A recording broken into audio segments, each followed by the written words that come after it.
Bulletin में खुशामदीद। सबसे पहले बात करेंगे पीटीआई की पार्लिमानी पार्टी इजलास की, जिसमें वजीर आजम और वजीर दिफा में तलखी हुई। परवेज खटक ने इमरान खान को मुखातब करके कहा, आपको वजीर आजम हमने बनाया, खैबर पख्तूनख्वा में गैस पर पाबंदी है, अगर यही रवैया रहा तो हम वोट नहीं दे सकेंगे। ऐसे में वजीर आजम ने भी कह दिया, खट्टक साहब आप सबके सामने मुझे ब्लैकमेल कर रहे हैं, मैं ब्लैकमेल नहीं होऊंगा।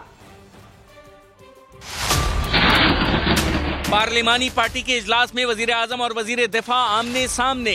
जराये के मुताबिक खैबर पख्तूनख्वा में गैस न मिलने पर परवेज खटक की शदीद तनकीद। इमरान खान से कहा कि आपको वजीर आजम हमने बनवाया है और सूबे में गैस बंद है, गैस बिजली हम पैदा करते हैं और हम ही को पीसा जा रहा है, अगर रवैया यही रहा तो हम वोट नहीं दे सकेंगे। जराये के मुताबिक परवेज खटक की गुफ्तगू पर वजीर आजम गुस्से में आ गए, इजलास से जाने के लिए कुर्सी से उठ गए।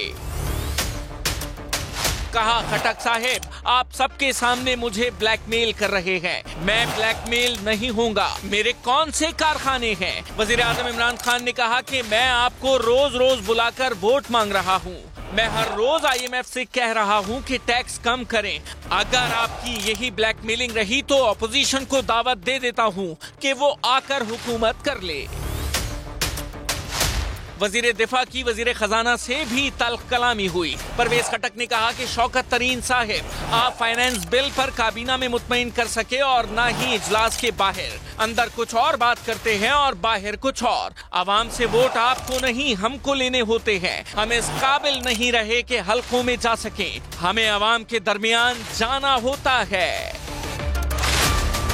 जराये के मुताबिक पार्लिमानी इजलास में परवेज खटक हम्माद अजहर से भी उलझे। बोले, हमारे अरकान को गैस के मामले पर शदीद तहफुजात हैं, गैस की स्कीमें कब मुकम्मल होंगी। हम्माद अजहर ने गैस की सूरत हाल पर 2011 से बात का आगाज किया तो वजीर दिफा ने कहा, कहानियां ना सुनाएं, ये बताएं गैस कब मिलेगी। वजीर दिफा इजलास में गरजे तो बाहर निकलकर अपनी बातों का दिफा भी करते हुए नजर आए। वोट ना देने वाली बात से इनकारी हो गए, कहा कोई सख्त बात नहीं की, इमरान खान के खिलाफ कुछ सोच भी नहीं सकता, वो हमारे लीडर हैं, उनका मुकाबला कोई नहीं कर सकता। इजलास से नाराज होकर नहीं बल्कि सिगरेट पीने बाहर गया था।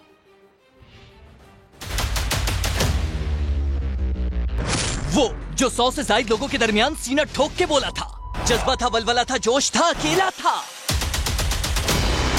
मगर वो परवेज खटक जब बाहर आए तो हर बात से इनकारी हो गए। सहाफियों के दरमियान घिरे परवेज खटक की सांस फूली हुई थी। पहला सवाल, क्या आपने वजीर आजम से कहा कि वोट नहीं देंगे? मैंने ऐसी कोई बात नहीं की। देखो, हमारी अंदरूनी बातें, हमारी पार्टियां है, पार्टी में बातें होती है, हमने कोई सख्त बात नहीं की, हमने रिक्वेस्ट की है। क्या आपसे वजीर आजम ने कहा कि अगर ब्लैकमेल किया तो ओपोजिशन से कहूंगा कि हुकूमत संभाल लें? प्राइम मिनिस्टर ने मुझे ऐसी बात कोई नहीं की। हमारा मकसद सूबे में गैस की प्रॉब्लम है, उसकी डिस्कशन हुई, उसकी बात हुई, उसका जवाब मेरा खत्म हो गया। परवेज खटक अंदर कहीं हर बात से इनकार करते रहे, मगर साथ में ये जरूर कहा कि जो भी है पार्टी का अंदरूनी मामला है। आप इतने दिलेर है सर, इतनी दिलेरी से आपने वहाँ पे बात की और आप यहाँ पे आप कह रहे हैं कि पार्टी की अंदरूनी बात है।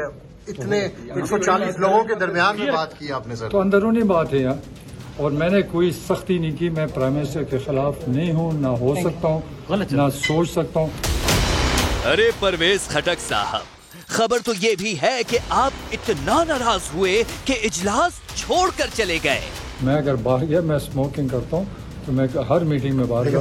परवेज खटक ने न सिर्फ हर खबर का जवाब नफी में दिया, बल्कि सहाफियों से कहा, बराए मेहरबानी ये खबरें ना चलाएं। सिर्फ गैस से मुतालिक सवाल पूछा था, मगर टीवी पर ऐसे चलाया गया जैसे कोई तूफान खड़ा हो गया हो। ये सिगरेट नोशी नहीं थी, इस धुएं के पीछे चिंगारी है। इसीलिए तो ऑपोजिशन ने वजीर दिफा से PTI में बगावत की उम्मीद लगा ली है। कौमी असेंबली में हिज़्ब इख्तिलाफ ने कदम बढ़ाओ परवेज खटक के नारे लगा दिए। लीगी नायब सदर मरियम नवाज की कहती हैं, हुकूमत को घर बैठने के लिए हर तरीका आजमाना चाहिए।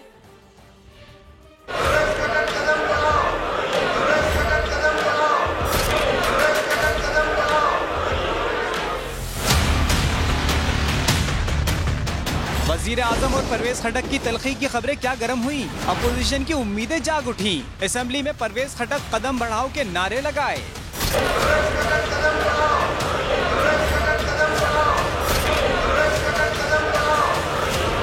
मरियम नवाज ने भी ट्वीट दाग दिया, लिखा इमरान खान साहब की अपनी जमात वजीर आजम होते हुए उनके साथ जो सुलूक कर रही है, झूठे, साजिशी और जालिम शख्स का यही अंजाम होता है। चंद दिन की वजारत उज़्मा की खातिर जराइम से अपने हाथ रंग लेना और निशाने इबरत बन जाना घाटे का सौदा है। ये तो सिर्फ शुरुआत है। नून लीगी नायब सदर चाहती हैं कि बस किसी तरीके से तख्ता पलट जाए। पहले मुझे लगता था कि इस हुकूमत को अपनी मुद्दत पूरी कर देनी चाहिए, क्योंकि लोगों को अब मुझे लगता है कि किस किस्म के अजाब में अवाम मुब्तला हैं, इस हुकूमत को घर भेजने के लिए कोई भी तरीका अगर आजमाना पड़े तो आजमाना चाहिए। लाहौर में मीडिया से गुफ्तगू में उन्होंने कहा कि हुकूमत हर मामले में नालायकी और नाअहली का मुजाहरा कर रही है। पार्लिमानी पार्टी इजलास के बाद वजीर आजम ने सहाफ़ियों से गुफ्तगू करने से गुरेज किया, कुछ भी कहे बगैर अंदर चले गए। वजीर इत्तलात फवाद चौधरी ने कहा, वजीर आजम ने बिल्कुल नाराजगी का इजहार किया, किसी में इतनी हिम्मत नहीं कि इमरान खान से बदतमीजी कर सके। रमेश कुमार बोले, तल्ख कलामी नहीं, बहस जरूर हुई। पार्लिमानी पार्टी इजलास में गर्मा गर्मी की बातें। पार्लियामेंट की राहदारी में वजीर आजम से सवाल हुआ तो उन्होंने कोई जवाब ना दिया, मगर वजीर इत्तलात ने तंज कर दिया। खान साहब, कहा जा रहा है कि आपके करीबी साथी आपको छोड़ रहे हैं। इमरान खान से मिनी बजट की मंजूरी और अपोजिशन के मार्च पर भी सवाल हुए। खान साहब, मिनी बजट आज पास हो जाएगा? ये मास्क उतार के प्लीज। खान साहब मार्च में समा से गुफ्तगू में वजीर इत्तलात ने तल्ख कलामी की खबरों को मुस्तरद कर दिया। कहा, किसी में इतनी हिम्मत नहीं कि इमरान खान से बदतहजीबी कर सके। वो तो किसी की कोई जरूरत ही नहीं है, किसी की कोई बात ही नहीं है कि वो उनकी बात से जो है हो सके। बाकी अपने हलकों के मसाइल है, लोग वो बात करते हैं, उसको न जवाब। वजीर आजम ने नाराजगी का इजहार तो नहीं किया? वजीर आजम ने नाराजगी का इजहार बिल्कुल भी नहीं किया। सब लोग बात करते हैं, एक अटल साहब नहीं, और भी बहुत सारे MNA ने अपनी अपनी बातें की। PTI के रुकने असम्बली रमेश कुमार भी कहते हैं, पार्लिमानी इजलास में ऐसा कुछ नहीं हुआ। 4-5 बंदों ने बात की है और ऐसी तो कोई बात नहीं थी। हर बंदे ने अपने जो इश्यूज थे उस हवाले से बात की है, और इसको अगर आप कहते हैं कि जो है वो इस किस्म का माहौल पैदा हुआ, नॉट एट ऑल। PTI रहनुमाओं का कहना था कि इमरान खान की क़यादत में PTI मुत्तहिद है, मुखालफिन के ख्वाब पूरे नहीं होंगे। तो एक तरफ ये हंगामे और दूसरी तरफ कौमी असम्बली में ज़िमनी मालियाती बिल की शिकवार मंजूरी जारी। अपोजिशन की तरमीम कसरत राय से मुस्तरद की जाती रही। शाहिद खाकान अब्बासी ने ज़िमनी बजट को महंगाई के तूफान से ताबीर किया, तो शौकत तरीन बोले, अपोजिशन तो सिर्फ वावेला कर रही है। राय शुमारी के दौरान वजीर आजम इमरान खान, अपोजिशन लीडर शहबाज शरीफ और आसिफ अली जरदारी भी ऐवान में मौजूद रहे। ज़िमनी मालियाती बिल की मंजूरी के लिए कौमी असम्बली का हंगामा खेज इजलास। वजीर आजम इमरान खान, शहबाज शरीफ, आसिफ जरदारी और बिलावल भुट्टो भी मौजूद। शिकवार मंजूरी के दौरान अपोजिशन की तरामीम कसरत राय से मुस्तरद की जाती रहीं। शाहिद खाकान अब्बासी ने कहा, ज़िमनी बजट से महंगाई का तूफान आएगा। हमें ये ना बताएं कि कौन सी चीजें महंगी होंगी, हमें सिर्फ ये बता दें कौन सी चीजें महंगी नहीं होंगी, क्योंकि इस बिल के बाद मजीद महंगाई, बेपनाह महंगाई आएगी। शौकत तरीन बोले, ओपोजिशन वावेला मचा रही है। बेकरी अशिया, दूध, सोलर पैनल और लैपटॉप पर टैक्स नहीं लगा रहे, सिर्फ मईशत दस्तावेजी चाहते हैं। ये टैक्स का कोई तूफान तो नहीं है, ये कुछ और है। और क्या है? डॉक्यूमेंटेशन है, और डॉक्यूमेंटेशन से सारे भागते हैं। वो इसलिए भागते हैं कि उसके बाद सिर्फ ये नहीं है कि सेल्स टैक्स के ऊपर वो भागते हैं, वो भागते हैं कि उसके बाद उनकी इनकम जो है वो टैक्स होगी। नून लीग के रुकन ने एतराज उठाया कि गिनती ठीक नहीं की गई। असद कैसर ने कहा, वो तमाम कार्रवाई कानून के तहत आगे बढ़ा रहे हैं। हमने काउंट मांगा था, आपने नहीं दिया, तो क्या वो आपने किस वजह से नहीं दिया? क्या हमारा मुतालबा रूल्स के खिलाफ था? मैंने आपको कहा रूल 29 के तहत मेरे पास इख्तियार है, उसको मैंने इस्तेमाल किया है। स्पीकर की वजाहत के बाद भी अपोजिशन की तसल्ली न हुई। अयाज सादिक और दिगर ने भी सवाल उठाया। रूल 29 के तहत मैंने तशरीह कर दिया है कि जब एक मरतबा हाउस का फैसला वाज़ेह तौर पर आ गया है तो बार बार मेंबरान को खड़ा करके गिनती कराना रूल्स का इस्तेमाल दुरुस्त तरीके से नहीं होता। अरकान की एक बार फिर गिनती शुरू होने पर वजीर आजम इमरान खान और शहबाज शरीफ ऐवान में दोबारा आए। हुकूमती अरकान ने डेस्क बजाकर वजीर आजम का इस्तकबाल किया तो अपोजिशन ने मुखालफत में नारे लगाए। Chairman people's party Bilawal Bhutto ने वजीर खजाना शौकत तरीन के घर का घेराव करने का इशारा दिया। कहा कि वजीर खजाना कराची जाएं, आवाम से पूछें वो किन हालात में हैं। अगर वो ऐसा नहीं कर सकते तो हम शौकत तरीन के घर का एड्रेस जानते हैं, हम खुद आवाम को ले आएंगे। वजीर खजाना साहब सवाल कर रहा था कि उसको समझ में नहीं आ रहा कितना शोर क्यों हो रहा है, ये महंगाई और टैक्सेस का तूफान के बाद क्यों हो रहा है। हम आपका कराची का एड्रेस जानते हैं, हम आपसे रिक्वेस्ट करते हैं कि उसी कराची के शहरों में आप घूम फिरे, आवाम से पूछे कि मुआशी हालात कैसे हैं, वो क्यों शोर मचा रहे हैं। अगर आप ये कदम नहीं उठा सकते हैं, हम आपका एड्रेस जानते हैं, हम खुद पहुंचेंगे, कराची के अवाम लेकर आएंगे और आपको सुनाएंगे कि मुईशत के हालात ऐसे कैसे हैं। हमारा जो कुछ कराची के मेंबरान ने कहा था कि एतराज़ात है इस बजट पे, उनसे एक बार फिर रिक्वेस्ट करते हैं, अगर आपके कराची के नुमाइंदे हो तो ना सिर्फ इस एक अमेंडमेंट पे पूरा का पूरा मिनी बजट रद्द करे, रिजेक्ट करे, हमारे साथ मिल के काम करे ताकि हम इस मुल्क को इन मुआशी हालात से निकाल सकें। और इसके बाद वजीर खजाना जब्त का रास्ता भूल गए, गुस्से में फट पड़े और उन्होंने अगला पिछला सारा हिसाब खोल के रख दिया। हर दफा जब ये बात होती है IMF ना करें, इन्होंने जिस वक्त ये अपना ज़ाहिर है हुकूमतें चल रही थी, इन्होंने हुकूमतें चलाई लेकिन जो फंडामेंटल्स है वो ठीक नहीं की। एक दफ़ा हम लोग अपना जो टैक्स सिस्टम है उसको ठीक करें। ग्रोथ और टैक्स के साथ कोई ताल्लुक ये नहीं है, क्योंकि टैक्स के जो स्ट्रक्चरल आपकी प्रॉब्लम्स हैं वो आपको ठीक करने ही होंगे, अदरवाइज हम टैक्स टू GDP आगे नहीं जा सकेंगे। इकॉनमी ग्रो कर रही है, पिछली दफा जो है 4% है, इस दफा हमारे ख्याल में 5% से ज्यादा करेंगे। आपकी इस वक्त जो GDP है वो 4% ग्रो की है। 4 जो आपकी बड़ी क्रॉप्स हैं, बम्पर क्रॉप्स, जो remittances, bumper remittance, exports 50% more than दी लास्ट गवर्नमेंट। 2 बिलियन होती थी, अभी इस वक्त 3 बिलियन हो रही है। बम्पर सेल्स मोटर गाड़ियों की 60% growth in the sale of car. ये तो उल्टी साइड गंगा बह गई है, जरा नंबर तो देख लिया करो यार। जैसे ये इंटरनेशनल प्राइसेस नीचे आएंगी, इन्फ्लेशन नीचे आएगी, आपका ट्रेड डेफिसिट नीचे आएगा और ग्रोथ हमारी हो रही होगी, तो फिर तो बड़ा मुश्किल हो जाएगा मेरे ऑपोजिशन वाले भाई बहनों के। फिर क्या जाके पब्लिक को कहेंगे कि ये क्या नालायक मतलब हुकूमत है जो 5-6% की ग्रोथ दे रही है। पुरएतमाद अंदाज और बावकार चाल वजीर आजम इमरान खान ने कौमी असम्बली में एंट्री दी तो PTI अरकान ने डेस्क बचाकर इस्तकबाल किया। ऐवान नारों से गूंज उठा। इमरान खान की बॉडी लैंग्वेज का अहवाल इस रिपोर्ट में। ओपोजिशन लीडर शहबाज शरीफ ऐवान में दाखिल हुए तो भारी जरदारी ने निशित से उठकर सीने पर हाथ रखकर जरा सा झुककर खुशामदीद किया। खाकान और राना सना को भी सर झुकाकर वेलकम किया। ओपोजिशन घुली मिली नजर आ रही थी कि इतने में एंट्री हुई वजीर आजम इमरान खान की। हुकूमती अरकान ने डेस्क बजाई, नारे लगाए। सारे नून लीगी वजीर आजम की जानिब देखते नजर आए, मगर शहबाज शरीफ खड़े थे नजरें घुमाए। जरदारी, बिलावल और राजा परवेज अशरफ भी कतार में खड़े वजीर आजम की निशिस्त की तरफ देख रहे थे। इमरान खान ने भी एक नजर ओपोजिशन की जानिब देखा, चेहरे पर वही इत्मीनान था।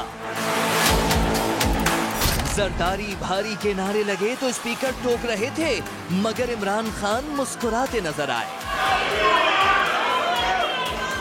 Relating to taxes and duties, the finance supplementary bill 2021 तरमीम मुस्तरद हुई तो ओपोजिशन के चेहरे उतरे हुए थे, जबकि हुकूमती निशिस्तों से डेस्क बजी, खुशी में शोर शराबा हुआ।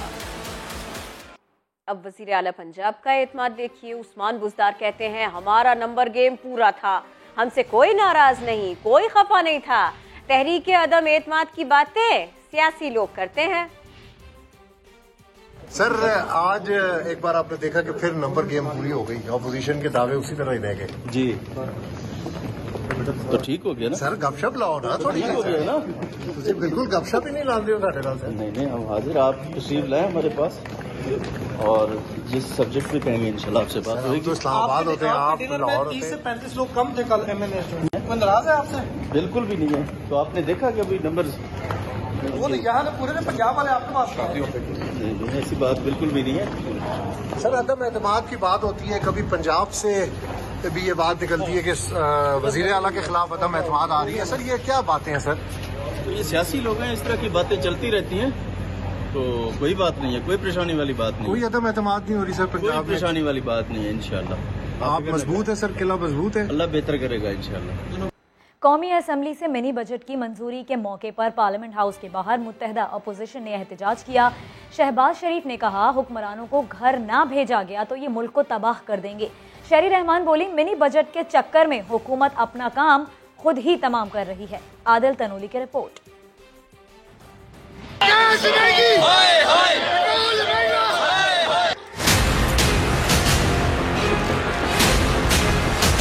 IMF के दबाव पर मिनी बजट और स्टेट बैंक कानून में तरमीमी बिल के खिलाफ अपोजिशन इत्तेहाद सड़कों पर निकल आया। कौमी असम्बली इजलास के दौरान पार्लियामेंट के बाहर हुकूमत मुखालिफ नारे गूंजते रहे।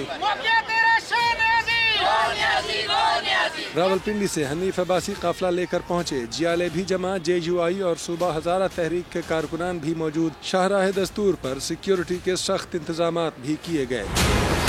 मुत्तहदा अपोजिशन के रहनुमाओं ने मुजाहिरीन से खिताब में खूब भड़ास निकाली। हुक्मरानों से निजात तमाम मसाइल का वाहिद हल करार। इमरान खान और उसके टोले ने अरबों खरबों के स्कैंडल किए हैं। इस हुकूमत को आईनी और सियासी तरीके से निकालना होगा, मगर ये पाकिस्तान को तबाह कर देंगे। जियाली रहनुमा शहरी रहमान ने दावा किया कि हुक्मरानों को उनका मिनी बजट ही ले डूबेगा। ऐसा कभी हमने निजाम तबाही का नहीं देखा और इस वक्त इनकी जो बजट पास होने के चक्रों में ये अपनी हुकूमत भी खो बैठ रहे हैं। एहतजाज के बायस शाहराह दस्तूर पर घंटों ट्रैफिक जाम की वजह से शहरियों को शदीद मुश्किलात का सामना भी करना पड़ा। सब ठीक है, कुछ नहीं होने वाला। तहरीक इंसाफ की हुकूमत न सिर्फ मौजूदा बल्कि आइंदा मुद्दत भी पूरी करेगी। अपोजिशन और PDM में दम नहीं। गवर्नर सिंध इमरान इस्माइल की कराची में गुफ्तगू। कहा, सिंध हुकूमत बल्दियाती कानून पर स्टेक होल्डर्स के तहफ़्फ़ुज़ात दूर करे।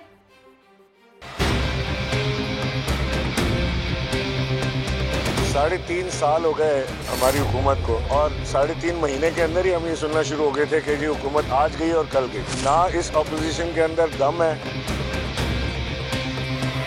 ना PDM के अंदर तपड़ है, ना इनसे मार्च हुआ, ना इनसे धरना हुआ, ना इनके अंदर हौसला ये काम करने का। तहरीक इंसाफ की हुकूमत न सिर्फ ये टेन्यूर पूरा करेगी बल्कि अगला टर्म भी इंशाल्लाह इमरान खान का होगा। ये जो कानून जिसको काला कानून कहा जा रहा है, इसके तहत कराची के इदारों के ऊपर कब्जा किया जा रहा है। सिंध हुकूमत स्टेक होल्डर्स के साथ बैठे, इसमें क्या खामियां हैं उनको दूर करे। अगर ये काम ना किया गया तो ये सियासी अनरेस्ट की तरफ जा सकता है मामला।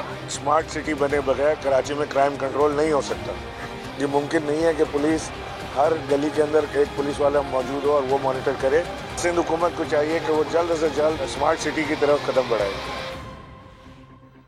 तहरीक इंसाफ के रुकने कौमी असम्बली डॉक्टर आमिर लियाकत हुसैन कहते हैं, जो हमें लाते हैं वही वापस ले जाते हैं। वजीर आजम इमरान खान से 1 घंटा तवील मुलाकात में दिल की बातें हुई। उन्हें बताया कराची में जो हो रहा है वो मुनासिब नहीं। अली जैदी बिला वजह मदाखलत करते हैं। बहुत अच्छी बातें, बहुत दिल की बातें हुई। कुछ बातें इख्तलाफी थी जो उनको बताई कि कराची में जो हो रहा है वो नामुनासिब है। कराची के लोग अली जैदी की नामजद करदा सदर और सेक्रेटरी जनरल को कबूल नहीं कर रहे। तो उन्होंने पूछा असद उमर साहब वगैरह से, तो उनको ये एहसास हुआ कि गलत हुआ है फैसला, तो इसको तब्दील करें। ना मैंने PTI से जाना है, ना मेरी कोई और मंजिल है। यहीं रहूँगा, लेकिन यहाँ रह के लोगों को छोड़ूंगा नहीं जो गलत काम करते हैं। अली जैदी साहब बिलावजी की मदाखलत कर रहे हैं कराची में। फिर खान साहब ने कह दिया छोड़ दो, खत्म। इमरान खान की मानते हैं, खत्म। जो इमरान खान कहते हैं वो करते हैं। आगे बढ़े, अहम मुलाकात की बात करें। आर्मी चीफ से अमरीकी नाज़िम उल उमूर एंजेला एगलर ने मुलाकात की। जनरल कमर जावेद बाजवा ने अफगानिस्तान में इंसानी बहरान से निपटने के लिए आलमी कोशिशों की ज़रूरत पर जोर दिया। ISPR के मुताबिक मुलाकात में अफगानिस्तान समेत इलाकाई सलामती की सूरत हाल और मुख्तलिफ शोबों में 2 तरफ़ा ताउन समेत बाहमी दिलचस्पी के उमूर पर तबादला ख्याल किया गया। आर्मी चीफ ने अफगानिस्तान में इंसानी बहरान से निपटने के लिए आलमी कोशिशों की ज़रूरत पर जोर दिया। अमरीकी नाज़िमुल उमूर ने इलाकाई अमन और इस्तेहकाम के लिए पाकिस्तान के किरदार और पाकिस्तान की कोशिशों को सराहा। आगे बढ़ेंगे। सबकी सियासत अपनी जगह, महंगाई की दुहाई अपनी जगह। बिजली के झटके के लिए तैयार हो जाएं। बिजली 4 रुपए 30 पैसे फी यूनिट महंगी कर दी गई है। पेट्रोलियम मसनूआत की एक्स रिफाइनरी कीमतों में भी 6 रुपए 37 पैसे फी लीटर तक इजाफा हो गया। 16 जनवरी से मुल्क में पेट्रोलियम मसनूआत भी महंगी होने का इम्कान है। इस्लामाबाद से वहाब कामरान की रिपोर्ट। नवंबर में तो बिजली बहुत महंगी पैदा हुई, सस्ती बेच दी गई, अब खसारा पूरा करने दिया जाए। 2 माह बाद बिजली कंपनियों की आंख खुली और नेपरा ने भी मंतक मान ली। नवंबर की फ्यूल प्राइस एडजस्टमेंट की मद में बिजली की कीमत में 4 रुपए 30 पैसे फी यूनिट इजाफा कर दिया गया। सार्फिन से इजाफी वसूलियाँ जनवरी के बिलों में होंगी। के इलेक्ट्रिक और लाइफलाइन सार्फिन पर इजाफे का इतलाक नहीं होगा। दूसरी जानिब पेट्रोलियम मसनूआत की एक्स रिफाइनरी कीमतों में इजाफे ने पेट्रोलियम मसनूआत महंगी होने की बुनियाद भी रख दी। पेट्रोल की एक्स रिफाइनरी कीमत 5 रुपए 27 पैसे जबकि डीजल की 5 रुपए 79 पैसे फी लीटर बढ़ा दी गई। भट्टी के तेल की एक्स रिफाइनरी कीमत में 5 रुपए 82 पैसे और लाइट डीजल की एक्स रिफाइनरी कीमत में 6 रुपए 37 पैसे इजाफा किया गया है। 16 जनवरी से मुल्क में पेट्रोलियम मसनूआत महंगी होने का खदशा। अगले 15 रोज के लिए नई कीमतों का तयन 15 जनवरी को होगा। इस्लामाबाद हाई कोर्ट ने वजीर आजम को 1 हफ्ते में नेशनल डिजास्टर मैनेजमेंट कमीशन का इजलास बुलाकर सानिहा मरी के जिम्मेदारों का तयन करने की हिदायत कर दी। चीफ जस्टिस ने रिमार्क्स दिए, कसूर मरी के लोगों का नहीं, अमवात की जिम्मेदार रियासत है। सुहेल रशीद की रिपोर्ट। इस्लामाबाद हाई कोर्ट ने सानिया मरी पर बड़ा हुक्म जारी कर दिया। नेशनल डिजास्टर मैनेजमेंट से मुतालिक कवानीन पर अमल न होना अमवात की वजह करार। वजीर आजम को आइंदा जुमा तक डिजास्टर मैनेजमेंट कमीशन का इजलास बुलाकर जिम्मेदारों का तयन करने की हिदायत कर दी। ऐसा न होने पर वजीर आजम के प्रिंसिपल सेक्रेटरी और सरबराह NDMA को आइंदा समात पर खुद अदालत में पेश होना होगा। Deputy attorney general Tayyab Shah ने 1 हफ्ते से ज्यादा की मोहलत मांगी, जिसे अदालत ने मुस्तरद कर दिया। चीफ जस्टिस ने रिमार्क्स दिए, ये इंतहाई अहम मामला है, ज्यादा वक्त देने पर फिर कोई सानिहा हो गया तो जिम्मेदार कौन होगा। अदालती हुक्म पर मेंबर NDMA अदरीस खान महसूद पेश तो हुए मगर इकदामात पर अदालत को मुतमईन न कर सके। मेंबर NDMA ने अदालत में ये इंकशाफ भी किया कि 2018 के बाद डिजास्टर मैनेजमेंट कमीशन की कोई मीटिंग नहीं हुई। चीफ जस्टिस ने रिमार्क्स दिए, NDMA ने कानून नाफिज किया होता तो मरी में 9 बच्चों समेत 22 अफराद की जान न जाती। इंक्वायरी की जरूरत ही नहीं, उंगली NDMA पर जाकर ही ठहरती है। मरी के लोगों का क्या कसूर है, उन्हें क्यों बदनाम कर रहे हैं। मेंबर NDMA ने मलबा सूबाई और जिले हुकूमतों पर डाल दिया। ये प्रोविंशियल और डिस्ट्रिक्ट लेवल की अथॉरिटीज की रिस्पॉन्सिबिलिटी है, प्रोविंशियल और डिस्ट्रिक्ट प्लान्स बनाना और उसकी रिस्पॉन्सिबिलिटी। हमारा प्लान बना हुआ है। अदालत ने कहा कि जिम्मेदारी दूसरों पर न डालें। वजीर आजम को खत लिखें कि वो फौरी तौर पर कमीशन का इजलास बुलाएं। हुकूमत पंजाब के तर्जुमान हसन खावर कहते हैं कि सानिहा मरी की तहकीकात जारी हैं। तमाम सवालों के जवाब 7 दिन के अंदर कौम के सामने रख दिए जाएंगे। ये भी बोले कि हुकूमत सयाहत की राह में हाइल रुकावटें दूर करने की कोशिश कर रही है। सानिया मरी के हवाले से इंक्वायरी हो रही है, तो हमारी कमेटी के अरकान है गुज़श्ता 2 रोज से 3 रोज से मरी में मुकीम है। दिन रात जो है उस पर कार्रवाई जारी है, लोगों से बात हो रही है और तमाम रिकॉर्ड को परखा जा रहा है। जो डिलिब्रेशन हो रही है उसके ऊपर बात करना कबल अज़ वक्त है। जो चीफ सेक्रेटरी साहब ने वज़ीर आला की हिदायत पे कमेटी बनाई है उसमें बिल्कुल जामे सवालात लिख दिए गए हैं और उन तमाम सवालात के जवाब जो है विद इन 7 डेज जो आपसे प्रॉमिस किया गया था, लोगों से किया गया था, जो वज़ीर आला की डेडलाइन है उसके अंदर वो जवाबात दिए जाएंगे। हम वो मीडियम टर्म जो एक्शन थे उस पर भी काम कर रहे हैं कि हमने मरी के ऊपर प्रेशर को कैसे कम करना है, टूरिस्ट के रिलीफ के लिए क्या काम करना है, हम अल्टरनेटिव डेस्टिनेशंस दें ताकि हमारे जो 1-2 सियाहती मकामात हैं उसके ऊपर प्रेशर कम हो। आपके लोग सैरो तफरीक करना चाहते हैं, सैरो तफरीक के लिए निकलना कोई जुर्म नहीं है। जवाब तो देने पड़ेंगे। सानिहा मरी की तहकीकात के दौरान अहम इंकशाफात हुए। महकमा मौसमियात और रावलपिंडी की जिले इंतजामिया के दरमियान कोई राबिता हुआ ही नहीं था। शदीद बर्फबारी की पेश गोई के बावजूद सयाहों के लिए ट्रैवल एडवाइजरी तक जारी नहीं की गई थी। सदाकत अली रिपोर्ट कर रहे हैं।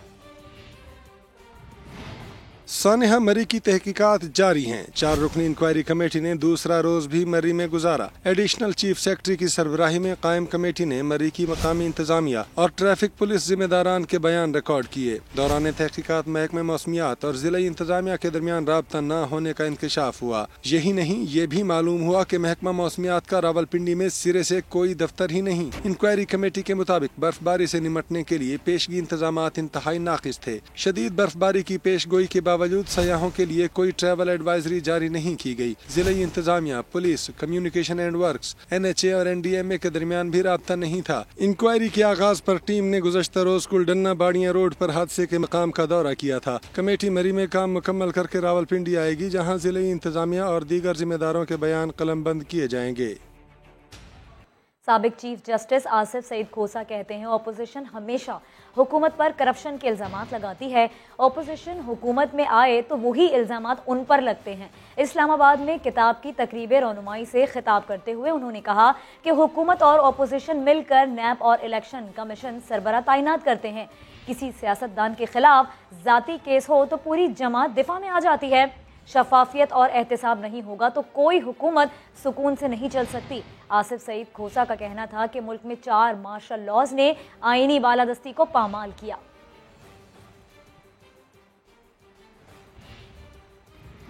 पार्लियामेंट हाउस में गुफ्तगू का मौका मिला सहाफियों को। साबिक सदर आसिफ अली जरदारी के साथ तो उन्होंने सवाल किए। आसिफ अली जरदारी ने कुछ जवाब भी दिए। वो कहते हैं हुकूमत तो खुद गिर रही है। सहाफियों ने सवाल किया कि हुकूमत का क्या मुस्तकबिल देख रहे हैं आप। ऐसे में साबिक सदर बोले, मुस्तकबिल खराब नजर आ रहा है, हम इंशाअल्लाह मुल्क को मुश्किलात से निकाल लेंगे। जरदारी साहब, हुकूमत का क्या फ्यूचर देख रहे हैं आप? आप पाकिस्तान के फ्यूचर की बात करें वैसा। जी सर, पाकिस्तान का फ्यूचर आपको कैसे नजर आ रहा है? इनके हाथ में तो बड़ा ही डार्क नजर आ रहा है जी। इंशाल्लाह हम पाकिस्तान को मुश्किलों से निकालेंगे। तो सर, क्या हुकूमत के गिराने के हवाले से कोई हिकमत अमली सामने है? हुकूमत को खुद गिर रही है जी। तो आप धक्का देने जा रहे हैं?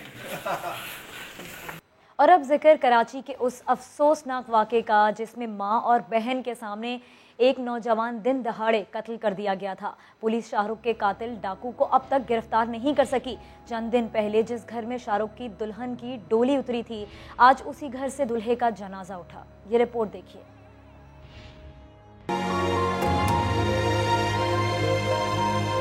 7 जनवरी को जहां जिंदगी से भरपूर शाहरुख अपनी दुल्हन लाया था, आज वहीं से उसका जनाजा उठाया गया तो फिजा सोगवार हो गई। जवान मैयत को कांधा और लवाहिकीन को दिलासा देने के लिए रिश्तेदारों और दोस्त अहबाब की बड़ी तादाद शाहरुख के घर पहुंची और नमाज जनाजा में शिरकत की।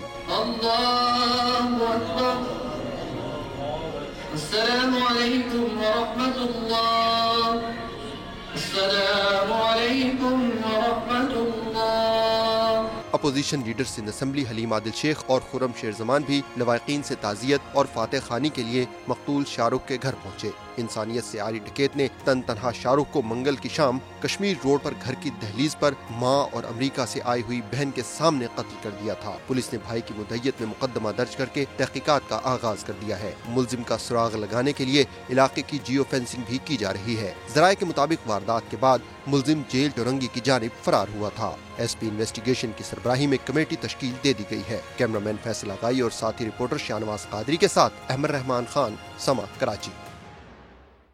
शाहरुख को गोली लगने के बाद वालिदा और बहन मदद के लिए दुहाइयां देती रहीं, कोई आगे नहीं बढ़ा। मकतूल के भाई जहांजेब की समा के प्रोग्राम 7 से 8 में गुफ्तगू, कहा कुछ ही फासले पर मौजूद गार्ड भी बेहिस बना, सब कुछ देखता रहा। हालांकि शाहरुख तो बहुत ज्यादा गार्ड्स का ख्याल रखता था। और इन्हीं वाक़यात के पेश नज़र सिंध असेंबली में अपोजिशन लीडर हलीम आदिल शेख ने कराची में दोबारा रेंजर्स ऑपरेशन का मुतालबा कर दिया। डकैतों की गोली का निशाना बनने वाले शाहरुख के घर पर मीडिया से गुफ्तगू में कहा, सिंध सरकार की सरपरस्ती में कराची में दहशतगर्दी हो रही है, सिंध पुलिस सियासी हो चुकी है।